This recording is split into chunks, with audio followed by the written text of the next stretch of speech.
வார்த்தைக்கு நேராக இறுதியை திருப்பிக் கொள்வோம். எடுத்தவர்கள் வாசிங்க. எரேமியா 2ஆம் அதிகாரம் 21வது வசனம். நான் உன்னை முற்றிலும் நற்கனி தரும் உயர்குல திராட்சை செடியாக நாட்டினேன். அல்லேலூயா. ஆண்டவர் இந்த எரேமியாவை கொண்டு தன்னுடைய ஜனங்களுக்கு பேசுகிற தீர்க்க தரிசனம் இந்த 2வது அதிகாரம். அல்லேலூயா. நான் ஏற்கனவே சொன்னது போல அவர் தகப்பன், நாம் பிள்ளைகள். அல்லேலூயா. அவர் மேய்ப்பனானால் நான் யார்? ஆடு. அல்லேலூயா. அவர் செடியானால் நான் யார்? கொடி. ஆமென். அவர் எனக்கு எல்லாவற்றையும் நன்மைக்கு ஏதுவாகவே செய்ய விரும்புகிற தேவனாக இருக்கிறார். அல்லேலூயா. அது விசுவாசிக்கிறீங்களா? என் வாழ்க்கையில் அவர் எல்லாவற்றையும் நன்மைக்கு ஏதுவாக தான் செய்ய விரும்புகிறார். என் வாழ்க்கையில் அவர் கொடுக்கிற நன்மையான ஈவுகள் அதிகமாக இருக்கிறது. ஆனால் நான் சில நேரங்களில் நன்மையை பாராதபடி என்னுடைய தற்சமயத்தில் நடக்கிற காரியங்களை கண்டு என்ன செய்கிறேன்? அநேக நேரங்களில் நான் பின்வாங்கி போகிறவனாக இருக்கிறேன். இங்கே எரேமியாவை கொண்டு கர்த்தருடைய வார்த்தை இஸ்ரவேலில் எருசலேமில் இருக்கிற ஜனங்களுக்கு என்ன செய்கிறது? உண்டாகி அவன் பேசுகிற அவனுடைய பாரமாக இருக்கிறது. 2வது வசனம், அதே 2ஆம் அதிகாரம் 2ஆம் வசனம் எப்படியாய் சொல்லுகிறது? நீ போய் எருசலேமின் செவிகள் கேட்கும்படி கூப்பிட்டு சொல்ல வேண்டியது என்னவென்றால், வனாந்தரத்திலே என்னை பின்பற்றி வந்த உன் இளம் வயதின் நீ வாழ்க்கைப்பட்ட போது உனக்கு இருந்த தேசத்தையும் நினைத்திருக்கிறேன் என்று கர்த்தர் சொல்லுகிறார். அல்லேலூயா. 2 காரியங்களாக இங்கே ஆண்டவர் என்ன செய்கிறார்? சொல்லிக்கிட்டே வருகிறத நம்ம பார்க்க முடியும். நான் உனக்கு முன்பதாக உன்னை கூட்டு போகும்போது உனக்கு இருந்த விசுவாசம் எப்படி? நான் உன்னை கூட்டு கொண்டு போய் சேர்த்து தேசத்தை கொடுத்ததுக்கு பிற்பாடு உனக்கு இருக்கிற நினைவுகள், உனக்கு இருக்கிற விருப்பங்கள், உன்னுடைய யோசனைகள் எப்படி இருக்கிறது என்பதை இங்கே எருசலேமில் இருக்கிற ஜனங்களுக்கு கர்த்தர் என்ன செய்கிறார்? விவரித்து சொல்லுகிறவராய் காணப்படுகிறார்.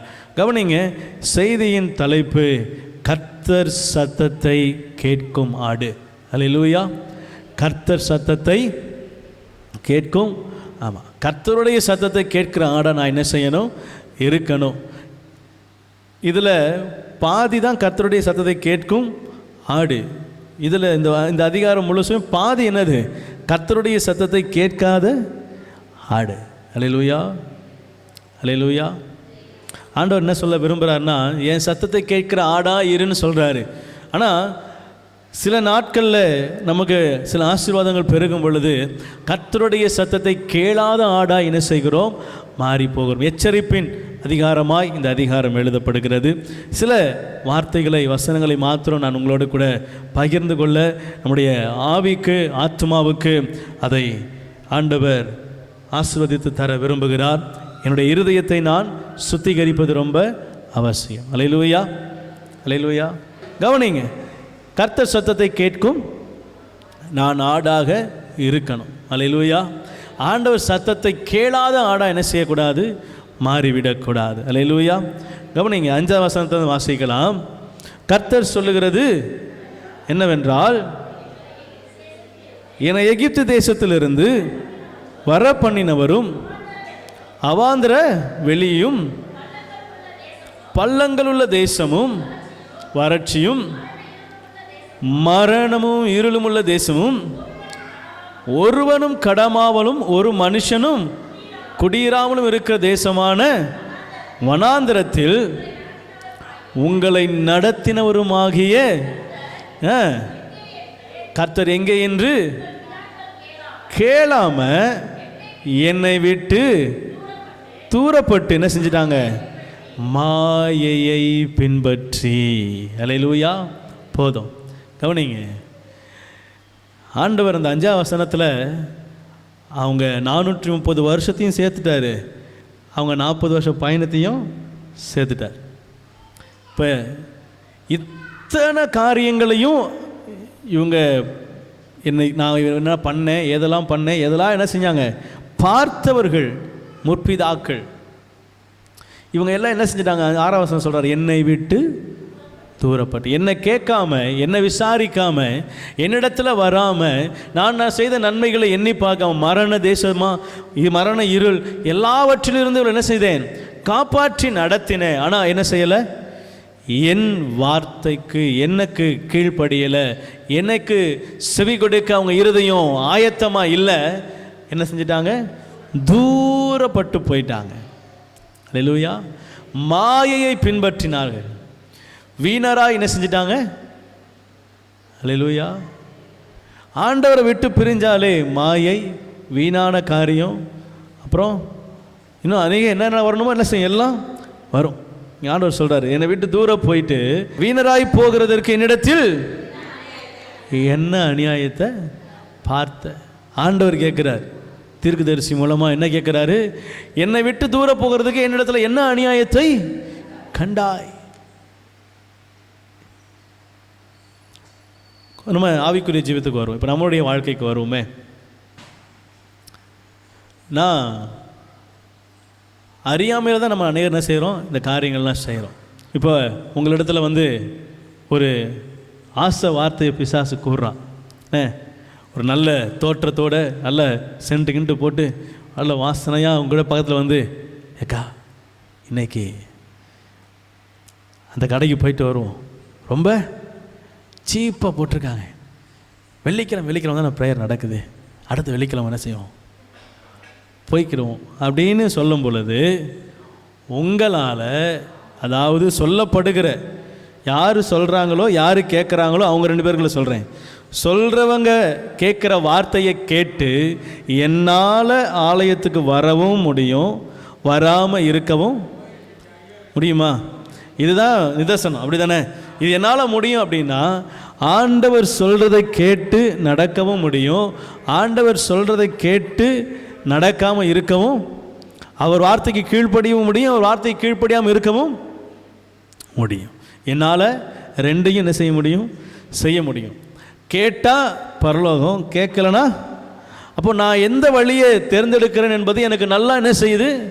தெரியுது. நான் எந்த வழியில் போகிறேன், எந்த வழியில் போகலை, நான் எதை செய்கிறேன், எதை செய்யலை, ஆலயத்துக்கு போகிறேன்னா இல்லை அந்த அக்கா கூட சேர்ந்து என்ன செய்கிறேன், கடைக்கு போகிறேன்னா, ஆண்டவர் சமூகத்துக்கு வரேன்னா இல்லை வேறு சமூகத்துக்கு போகிறேன்னா, இது எனக்கு என்ன செய்யுது? நல்லா தெரியுது. அல்லேலூயா. நான் இன்னும் பச்சை குழந்தை, ஆராரீரோ அப்படின்னு என்ன செய்ய போதில்லை, நம்மளை யாரும் வச்சு தாலாட்ட போகிறதுலாம். அப்படி தாலாட்டினா நம்ம தூங்குவோம். சரி, ஏன் சொல்ல வரேன்? முற்பிதாக்கள், இங்கே வேதம் அழகாக சொல்லுது, முற்பிதாக்கள், அதாவது ஆண்டவருடைய செய்கைகளை பார்த்து, ஆண்டவருடைய நடத்துதலை அறிந்து, கர்த்தருடைய வார்த்தையை கேட்டு, கர்த்தருடைய பிரசன்னத்தை உணர்ந்து, அவருடைய அற்புதங்களை கண்ணார கண்டு தூரப்பட்டு என்ன செஞ்சாங்களாம்? போயிட்டாங்க. இஸ்ரவேல் தேசம் ஜனம் ரட்சிக்கப்பட்டு வருது, வெளியே பெரும் இறைச்சல் உண்டாகுது, ரட்சிப்பின் ஜெயத்துவனி உண்டாகுது. ஒரே ஒரு மனுஷனை கொண்டு ஆண்டவர் என்ன செய்கிறார்? அத்தனை லட்சம் ஜனங்களை விடுவிக்கிறார். இதுவே பெரிய ஆச்சரியம், இதுவே பெரிய அற்புதம். 430 வருஷம் அடிமையாக இருந்த ஒருத்தனுக்கு இது பெரிய காரியம். 40 வருஷம் வனாந்தரத்தில் பாதரட்சை பழசா போகலை, ட்ரெஸ்ஸு பழசா போகலை, வியாதி படலை, பகலில் வெயில் சுட்டரிக்கலை, நைட்டில் குளிருக்குள்ள நடுங்கி சாகலை. இவ்வளவு காரியங்களையும் அவர் நடத்தி கொண்டு அந்த 5ஆம் வசனத்தில் சொல்கிறாரு, உங்களை என்ன செய்தேன்? யாரும் குடியிராத தேசத்தில் என்ன செஞ்சேன்? குடியிருக்க பண்ணுகிறேன். அந்த தேசத்தில் என்ன செய்கிறேன்? கணக்கு பண்ணுகிறேன். ஒவ்வொரு தேசத்தையும் உன்னை ஜெயிக்க வைக்கிறேன். நான் உனக்கு குறித்த தேசத்துக்கு கொண்டு போய் உன்னை சேர்க்கிறேன். இது எல்லாவற்றையும் நான் உனக்கு செய்து முடிக்கிறேன். மரண இருள் நடுவில் எவ்வளவோ வந்தது, பிரச்சனை வந்தது, எல்லாவற்றையும் நான் ஒன்று ஒன்றா கடந்து உனக்கு கூட்டு வந்தான். என் வார்த்தையை கேளாதபடி, எனக்கு செவி கொடுக்காதபடி, என்னிடத்தில் விசாரிக்காதபடி தூரப்பட்டு போய் என்ன செஞ்சாங்களாம்? வீணானவைகளை பின்பற்றினாங்க. அப்படின்னா என்ன சொல்கிறாரு? மரத்தையும் கல்லையும் என்ன செஞ்சாங்களாம்? பின்பற்றினார்களாம். அல்லேலூயா. ஆமாம். 7ஆம் வசனம் சொல்லுது, செழிப்பான தேசத்தின் கனியையும் நன்மையையும் சாப்பிடுவதற்கு என்ன செய்கிறேன்? நான் உங்களை அவ்விடத்துக்கு அழைத்து கொண்டு வந்தேன், ஆனாலும் நீங்கள் அதற்குள் பிரவேசித்த போது என் தேசத்தை தீட்டுப்படுத்தி என் சுதந்திரத்தை அருவருப்பாக்கினீர்கள். ஆண்டவர் நம்மளை அழைத்து கொண்டு வரும் பொழுது என்ன நோக்கத்தில் அழைத்து கொண்டு வந்தார் தெரியுமா? அவர் சித்தத்துக்கு, அவருடைய திட்டத்துக்கு அழைத்து கொண்டு வந்தார். எதுக்குன்னா, ஒரு நற்செடியுள்ள நற்குல திராட்சை செடியாக, நல்ல கனி கொடுக்கிற மரமாக, நல்ல கனி கொடுக்கிற தேசத்தில் நீங்கள் நற்பணிகளை பெற்றுக்கொள்ள, தேசத்தின் கனிகளால் உங்களை நிரப்ப, நீங்கள் சாப்பிட்டு திருப்தியாகும்படியா அவர் சித்தம் இருந்தது. ஆனால் ஏன் சித்தம் என்ன தெரியுமா? இது எல்லாத்தையும் குலைக்கணும், அழிக்கிறோம். ஏன்னா கவனிங்களேன், இப்போ எங்களை ஒரு வாட்டி இதுக்கு கூப்பிட்டு போனாங்க. நாங்கள் சின்ன பிள்ளையா இருக்கும்போது சிஎஸ்ஐயில் இந்த விபிஎஸ் முடிஞ்சு 5ஆவது நாள் 6ஆவது நாள் 8ஆவது 10ஆவது நாள் ஏதாவது ஒரு டூர் கூப்பிட்டு போவாங்க. அப்போ பக்கத்தில் தான் எங்கேயாவது கூப்பிட்டு போவாங்க. ஒரு 150 பிள்ளைங்களை கொண்டு போய் மாங்காய் தோப்பு கூப்பிட்டு போனாங்க. பக்கத்தில் மாங்காய் தோப்பு. அந்த மாங்காய் தோப்பு ஓனர் தலையில் துண்டை போட்டு போயிட்டேன். மாங்காய் தோப்பில் ஒரு மாங்காய் இல்லை. மாங்காய் இல்லைன்னா கூட பரவாயில்ல, இலை கூட இல்லை. இலையை வச்சு விளையாடுவாங்க நம்ம பசங்க. அது துளிரில் இருந்து அதோடைய துளுக்கிற துளிர் முதற்கொண்டு எல்லாம் செஞ்சுட்டாங்க. ஆமாம், எல்லாம் பிச்சு விளையாட, ஊஞ்சல் கட்ட, மேலே குரங்கு தோத்துறோம், எல்லா இடத்துலையும் ஆடி பாடி அடைச்சி பிடிச்சி லாரியில் தான் கொண்டு போனாங்க. லாரியில் ஏற்றுனா எல்லார் பாக்கெட்லேயும் மாங்காய் இலை, எல்லார் பாக்கெட்லேயும் மாங்காய், எல்லார் வாயிலையும் மாங்காய். அந்த தோட்டத்துக்காரன் அதுக்கப்புறம் அப்படி ஒரு சம்பவத்தை அந்த தோட்டத்துக்கெல்லாம் அனுமதிக்கவே இல்லை. விபிஎஸோ எதுவோ உங்கள் சர்ச்சோடு என்ன செஞ்சுக்கிங்க வச்சுக்கிங்க. போகிற வரைக்கும் அது நல்ல செழிப்பான தோட்டம். நான் உங்கள் போயிட்டு வெளியே வரும் பொழுதோ அது அவலட்சணமான தோட்டம். ஏன்? எங்களை கொண்டு போன நோக்கம் வேறு, நாங்கள் செஞ்ச வேலை வேறு. இதைத்தான் அங்கே இஸ்ரேல் ஜனங்களும் பண்ணுறாங்க. ஆண்டவர் இஸ்ரவேல ஜனங்களை எகிப்து தேசத்திலிருந்து மீட்டு கானான் தேசத்துக்கு கொண்டு போய் சேர்க்கும் பொழுது அவருடைய விருப்பம், திட்டம், சித்தம் எல்லாம் வேறு. செழிப்பாக இருக்கணும். என் பிள்ளைங்க 430 வருஷம் கஷ்டப்பட்டாங்க, என்ன செய்யக்கூடாது, இனி கஷ்டப்படக்கூடாது, பாலும் தேனும் ஓடுகிற தேசத்தில் அவங்களை கொண்டு போய் செழிக்க பண்ணணும். என்ன அங்கே போனால் அவன் என்ன செஞ்சிட்டான், அவன் இஷ்டத்துக்கு திரும்பியாச்சு. கீழே வாஸ்து பார்த்தீங்கன்னா சிற்பம் செஞ்சாங்களாம், மரத்தினால் மரக்கட்டைகளை உருவமாக செஞ்சாங்களாம், அப்புறம் கல்லுகளினால் உருவம் செஞ்சாங்களாம், இன்னும் என்னென்னவோ என்ன செய்கிறாங்க செய்து இவைகள் தான் எங்களுடைய தெய்வம் நாங்கள் பாருங்க. ஆண்டவர் கொதிச்சு எழுந்துட்டார். கவனிங்க, இது அங்கே லிட்டரலாக நடந்தது. ஆனால் நம்முடைய வாழ்க்கையிலும் இது நடக்கிறது. என்னன்னா, எப்படின்னா, நம்ம என்ன செய்கிறோம், ஆண்டவரே நீங்கள் தான் ஜெபிக்கிறோம், நல்லா செய்கிறோம். ஆனால் செயல்முறை அப்படின்னு வரும் பொழுது நம்ம என்ன யோசிக்கிறோமோ அதை சில நேரங்களில் செய்கிறோம். அல்லேலூயா. எனக்கு என்ன விருப்பம், நான் என்ன செய்யலாம், என்ன நினைக்கலாம், என்ன எப்படி செய்யலாம், என்னுடைய மூளை அறிவில் என்ன செய்கிறேன், யோசிக்கிறேன். அதுதான் ஆண்டவர் சொல்கிறாரு விக்கிரகம். அதுதான் ஆண்டவருக்கு பிரியமில்லாத காரியம். நானா பிறந்தானா, நானா என்னை இந்த வயிற்றுக்குள்ளே போய் நானா உட்காந்துக்கிட்டேனா? இல்லை, என் ஆண்டவர் தான் என்ன செய்கிறார், என் தாயின் கற்பத்தில் என்னை உருவாக்கினவர் நீரே அப்படின்னு வேதம் சொல்லுது. அப்போ என்னை உருவாக்கினவர் யார்? ஆண்டவர். என்னை வெளியே எடுத்தவர், என் கற்பத்திலிருந்து என்னை வெளியே எடுத்தவர் நீரே. அதையும் சங்கீதத்தில் அழகாக செய்திகளை எழுதி வச்சிருக்கிறார். என்னை வெளியே எடுத்தவர் நீங்கள் தான். என் எலும்புகள் உருவேற்படும் நாள் முதற்கொண்டு ஜீவ புஸ்தகத்தில் என் பேர் என்ன செஞ்சுருக்கிறீங்க, எழுதியிருக்கிறீங்க. என் பேர் உருவாகும் முன்னமே என் பேரை அறிந்தவர், எல்லாவற்றையும் எனக்கு முன்பதாகவே ஆயத்தப்படுத்தி எல்லாவற்றையும் கொடுத்தவர். ஆனால் வெவ்வேறான ஒன்று தெரியும் போது மட்டும் நான் என்னுடைய வேலையை என்ன செய்கிறேன், பார்க்குறேன். அல்லேலூயா. காரியங்கள் வேறு மாதிரி முடியுது. ஆரம்பம் ஆண்டோடைய சமூகத்தில் ரொம்ப பயபக்தியாக ஆரம்பிக்கிறது. ஆனால் எனக்கு அனுபவங்கள், சில காரியங்கள்லாம் வரும் பொழுது நான் என்ன செய்கிறேன், அதை அப்படி செய்யணும், இதை இப்படி செய்யணும், அவங்கள அங்கே வைக்கணும், இவங்களை இங்கே வைக்கணும், இதை இப்போ செய்யணும், அதை அப்போ செய்யணும். அல்லேலூயா. இதெல்லாம் நமக்கு ஆண்டவர் ஏற்கனவே என்ன செஞ்சிருக்கிறார், சொல்லி கொடுத்துருக்கிறார். உன் சுய புத்தியின் மேல் சாயாமல் என்ன செய்யாத, கர்த்தர் மேலே நம்பிக்கையாய் இரு, ஆண்டவரை நம்பி இரு, ஆண்டவரை சார்ந்திரு, ஆண்டவரை நோக்கிப்பார். எந்த நிலைமையானாலும், எந்த சூழ்நிலையானாலும் உங்கள் கண்கள் முதலாவது எங்கே இருக்கணும்னா ஆண்டவரை ஏறெடுக்கணும். நான் சொல்கிறேன், நீங்கள் உங்களுடைய விருப்பத்தை செய்ய ஒருவேளை சூழ்நிலைகள் மாறுது அப்படின்னா கூட முதலாவது முட்டி போட்டு, ஆண்டவரே எனக்கு என்ன செய்கிறதுன்னு தெரில, நான் ஏதோ ஒன்று செய்ய போகிறேன், ஆனால் என்னுடைய சுத்தமாக இல்லாமல் உங்கள் கரவங்கிறது என்ன செய்யட்டும், கிரியை செய்யட்டும். என் மைண்டு பிளாங்காக இருக்குது, எனக்கு என்ன செய்ய போகிறதுனே தெரில, ஆண்டவரே நீங்கள் என்ன செய்யுங்க, உதவி செய்யுங்கன்னு சொல்லிவிட்டு நீங்கள் போய் என்ன செய்யுங்க, இதை இப்படி செய்யணுன்ற ஒரு எண்ணம் இல்லாமல் நீங்கள் வாட்டுக்கு வேலையை செய்யுங்க, கர்த்தர் அங்கே கிரியை நடப்பிப்பார். அல்லேலூயா. அவர் சூழ்நிலை அறிகிறவராக இருக்கிறார். ஆமென்.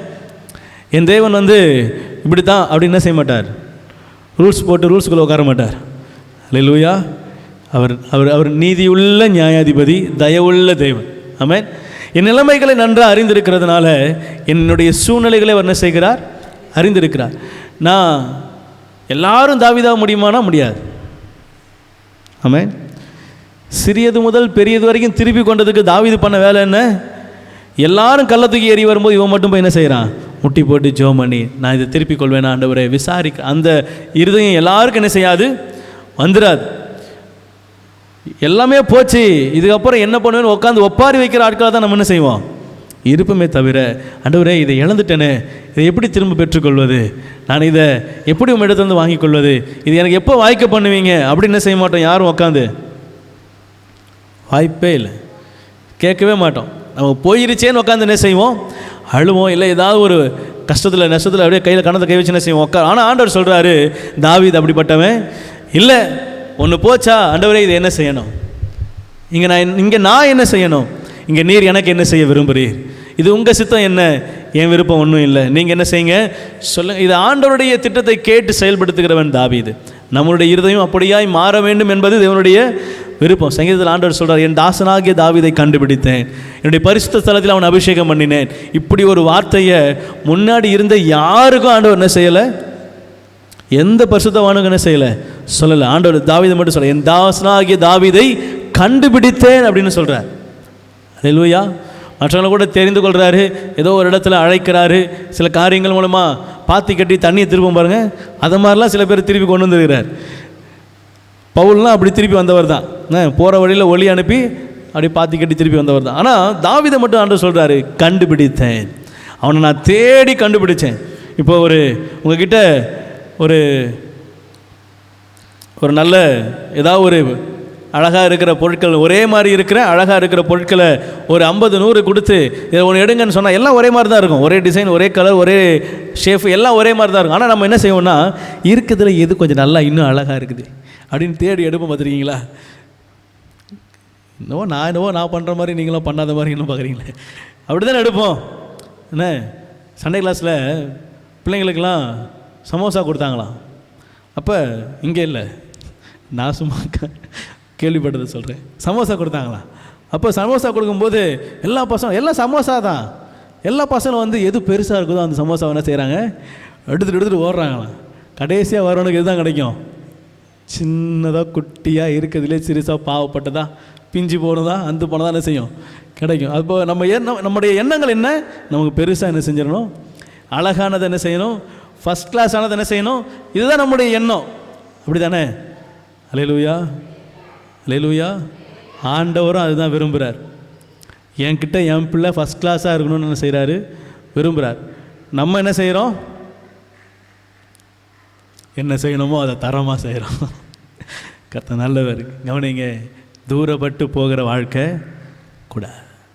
எல்லாத்தையும் அறிந்தவர் தான். என் வாழ்க்கையில் பிரச்சனை அவருக்கு தெரியும். நான் அவர் சமூகத்தில் காத்திருங்களேன், ஆண்டவர் நடத்துவார். அவர் சமூகத்தில் வெயிட் பண்ணுங்களேன், ஆண்டவர் நடத்துவார், பேசுவார். இதுதான் வழின்னு சொல்லுவார். இந்த வழியில் இந்த வழியில் போகாதன்னு வார்த்தை வரும், நிச்சயம் வரும். அவர் பேசுகிற தெய்வம். ஆமென்.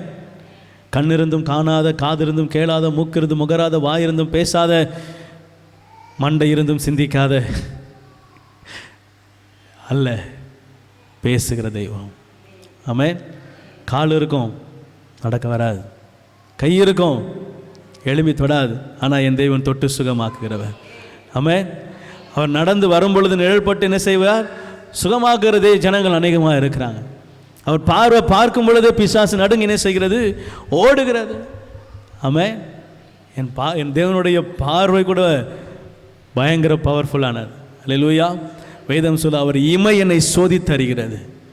அவருடைய கண்ணும் இல்லை, அவருடைய இமை கூட என்ன செய்யுது, வேலை செய்யுது. அல்லேலூயா.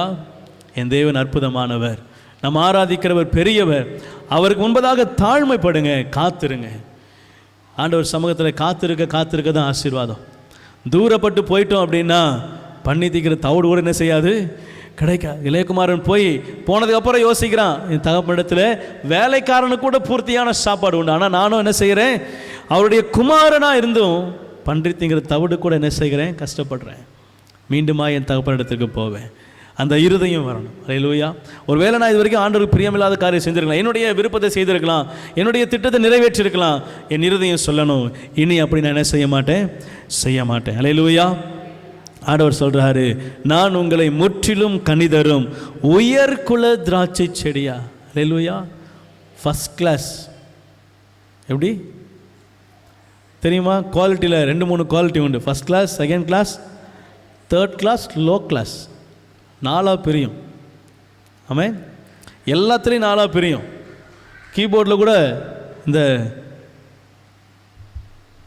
பேடு, செல்ஃபோனு, சேரு எல்லாத்துலேயும் குவாலிட்டி உண்டு. ஒரு பொருள் வாங்க போகிறீங்கன்னா அந்த பொருளுக்கு ஃபஸ்ட் குவாலிட்டி இருக்குது, செகண்ட் குவாலிட்டி இருக்குது, தேர்ட் குவாலிட்டி. போடுற ரோட்டில் முதற்கொண்டு குவாலிட்டி இருக்குது. கம்பெனிக்குள்ளே, பெரிய கம்பெனிக்குள்ளே போடுற தாரோட பாருங்கள், ஃபஸ்ட் குவாலிட்டி, அதுதான் ஃபஸ்ட் குவாலிட்டி. செகண்ட் குவாலிட்டி தான் நம்ம ரோடு. எந்த ரோடு?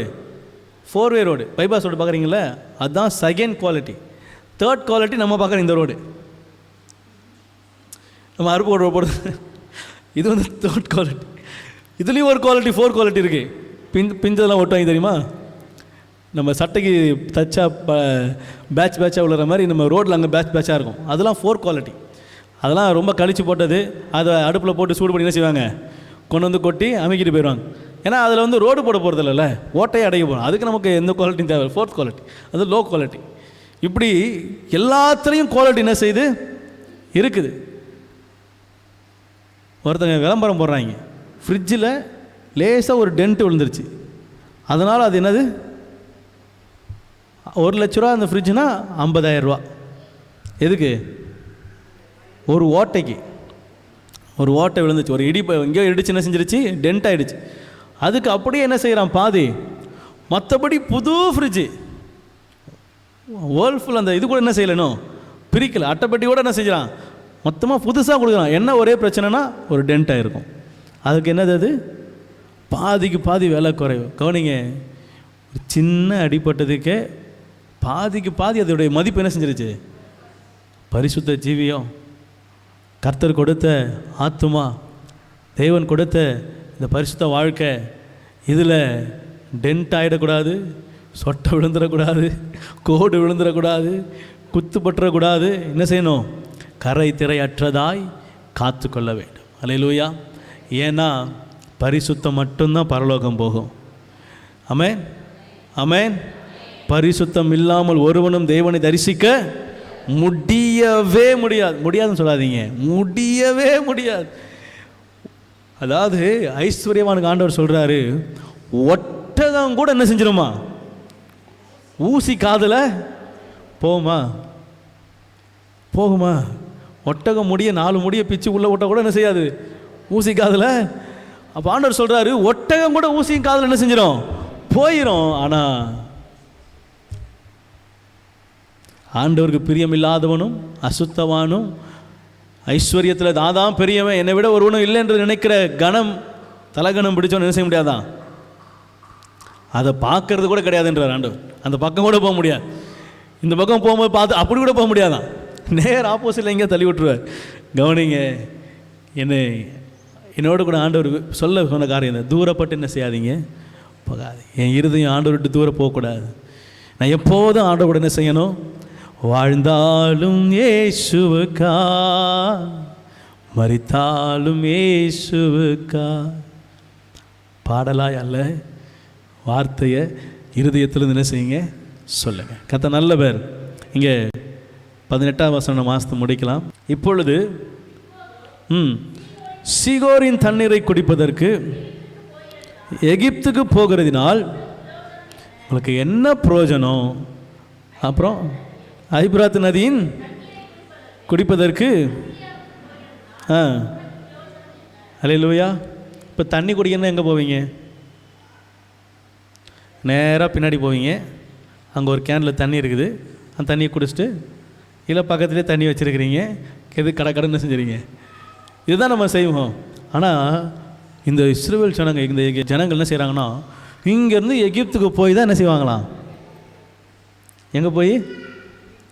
இப்போ இதில் என்ன, இதில் ஆண்டவர் என்ன மறைமுகம் என்ன சொல்கிறாருன்னா, என் சமூகத்தை விட்டு நீ அங்கே போகிறதுனால உனக்கு என்ன, என்னிடத்தில் இல்லாத தண்ணீரா அங்கே என்ன செய்யுது? இப்போ எகிப்து தண்ணீரா எருசலேம் தண்ணீரா, எது முக்கியம்?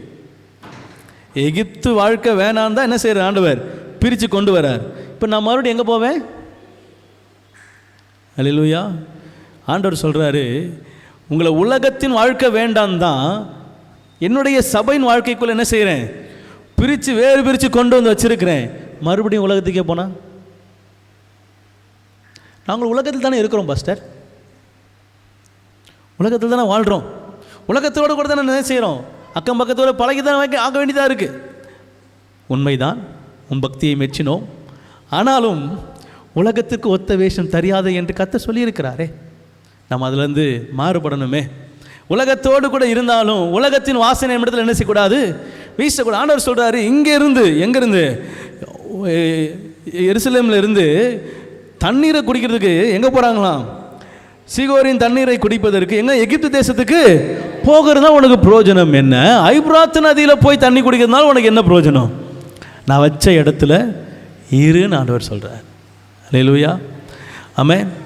நிறைய பேர் இந்த சபை விட்டு சபை என்ன செய்வாங்க, இதெல்லாம் இந்த ஆட்கள்லாம் என்ன செய்கிறதுனா, அவங்க மனது ஒருநிலைப்படாது. நான் அவங்கள தவறு சொல்ல மாட்டேன், பாவம் அவங்க ரொம்ப முடியாத நிலைமையில் இருக்கிறாங்க. அவங்க மனதளவில் பாதிக்கப்பட்ட ஒரு விதமான இதில் இருக்கிறாங்க. ஏன்னா அவங்களால ஒரு இடத்துல என்ன செய்ய முடியாதுன்னா, ஒரு ஒரு ஒரு இடத்துல அடங்கியிருக்கவோ இல்லை கர்த்தருடைய வார்த்தையை கேட்டு அதற்கு அதிலே அடங்கியிருக்கவோ என்ன செய்யாது. அவங்க இருதயம் அவங்களுக்கு விருப்பமான இடத்தை நோக்கி இது என்ன செஞ்சோம், நகர்ந்துக்கிட்டே இருக்கும். அது அவங்களுடைய, அது அப்படிப்பட்ட இருதயம் சில பேருக்கு இருக்கும். அவங்களால என்ன செய்ய முடியாதுன்னா, ஒரு இடத்துல என்ன செய்ய முடியாது. அல்லேலூயா. ஆண்டவர் சொல்கிறாரு, நீ அங்கே போகிறதுனால ஒரு பிரயோஜனமும், அப்படி மாறிக்கிட்டே இருக்கிறதுனால ஒரு பிரயோஜனமும், ஒரே இடம். செடியானது ஒரே இடத்துல என்ன செய்யணும், நாட்டப்பட்டு இருக்குமானா அது கொஞ்ச நாள் கழித்து என்ன செய்யும், பலன் கொடுக்க ஆரம்பிக்கும். ஒவ்வொரு இடமா நாட்டப்படுமானால் அதனுடைய முடிவு அடுப்புக்கு நேராக என்ன செய்ய வேண்டியதுதான். ஏன், அதுக்கு தான் கரெக்டாக இருக்கும். எரிக்கும் போது நல்லா ஸ்ட்ராங்காக சூப்பராக என்ன செய்யும், எரியும். அதுக்காக ஆண்டவர் என்ன செய்யலை, அழைக்கலை, வேறு பிரிக்கலை. உலகத்திலிருந்து வேறு பிரித்ததன் நோக்கம் என்னை பதரோடு சேர்த்து எரிய வைக்கிறதுக்காக இல்லை, என்னை பரிசுத்தமான தேவனுடைய சமூகத்தில் கொண்டு போய் சேர்ப்பதற்கு. நான் உலகத்தை விட்டு வேறு பிரிந்தது எரிக்கிறதுக்கு தான். அப்படின்னா நான் என்ன செய்ய வேண்டியதில்லை, வேறு பிரிய வேண்டிய அவசியமே இல்லை. கிறிஸ்துவ ஜீவியம், நான் ரட்சிக்கப்பட்ட பிற்பாடு ரொம்ப அறிந்து கொள்ள வேண்டிய ஒரு காரியம் என்னென்னா, நான் கிறிஸ்துவை ஏற்றுக்கொண்ட கிறிஸ்தவன், கிறிஸ்துவை உடையவன், கிறிஸ்துவை பின்பற்ற அழைக்கப்பட்டவன். கிறிஸ்துவின் வாழ்க்கைக்கு என்னை நான் ஒப்பிட்டு என்ன செய்யணும், ஒவ்வொரு நாளும் பார்க்கணும். நான் கர்த்தருக்கு பிரியமாக இருக்கிறேனா, நான் கர்த்தருக்கு பிரியமாக இருக்கிறேனா, அவருக்கு பிரியமாக வாழ்கிறேனா, அவர் வசனத்துக்கு கீழ்ப்படுகிறேனா, வேதத்தை தியானிக்கிறேனா, வேதத்துக்குரியவனாக இருக்கிறேனா, ஆராய்ந்து பார்க்க வேண்டும். அல்லேலூயா. கர்த்தருடைய சத்தத்தை கேட்கிற ஆடு தூரமாக இருக்காது. கர்த்தருடைய சத்தத்தை கேட்காத ஆடு என்ன செய்யும், தூரப்பட்டு போகும். அங்கே மேய்கிற ஆடுக்கு மேய்ப்பன் சத்தம் என்ன செய்யாது, கேட்காது. மேய்ப்பன் இருக்கிற இடத்துலையே மேய்ஞ்சதுன்னா, நீங்கள் நல்லா கவனிங்களேன், ஆடு மேய்க்கிறவனை நான் கொஞ்ச நாளாக பார்க்குறேன். அந்த மெய்ப்பன்கிட்ட நிற்கிது பார்த்தீங்களா, ஆடு செழிப்பாக சாப்பிடுது. எப்படி சாப்பிடுது? ஏன்னா மெய்ப்பன் பீச்சு போட்டுக்கிட்டே இருக்கிறான், அது தின்னுக்கிட்டே இருக்குது. அங்கே சுற்றுறதுலாம் அங்கே பச்சை இருக்குது, அங்கே பச்சை இருக்குது, அங்கே பச்சை இருக்குது, இங்கே இருக்குது, இப்படின்னே சுற்றுது. பாவம் அலைஞ்சி அலைஞ்சி கலசில் களைச்சி போகுது. அது திங்கிற சாப்பாடெலாம் அது அலையத்துலேயே போகுது. ஆனால் மெய்ப்பங்கிட்ட இருக்கிறது தின்னு தின்னு அது வாடுக்கு நிற்கிது. பறித்து போட்டால் திங்குது, பக்கத்தில் கொஞ்சம் கொஞ்சம் மேயுது, அப்படியே நிற்கிது. அல்லேலூயா. விவரமான ஆடு. நீங்கள் நான் எப்படி இருக்கணும், விவரமான ஆடாக இருக்கணும். அல்லேலூயா. விவரமான ஆடலாம். அல்லேலூயா. கர்த்தர் நல்லவன். கவனிங்க, தூரமாக போக கூடாது. தூரம் போனோம் அப்படின்னாலே நம்முடைய இருதயம் கர்த்தருடைய சத்தத்தை கேளாதபடி இருள் அடைந்து விடும்.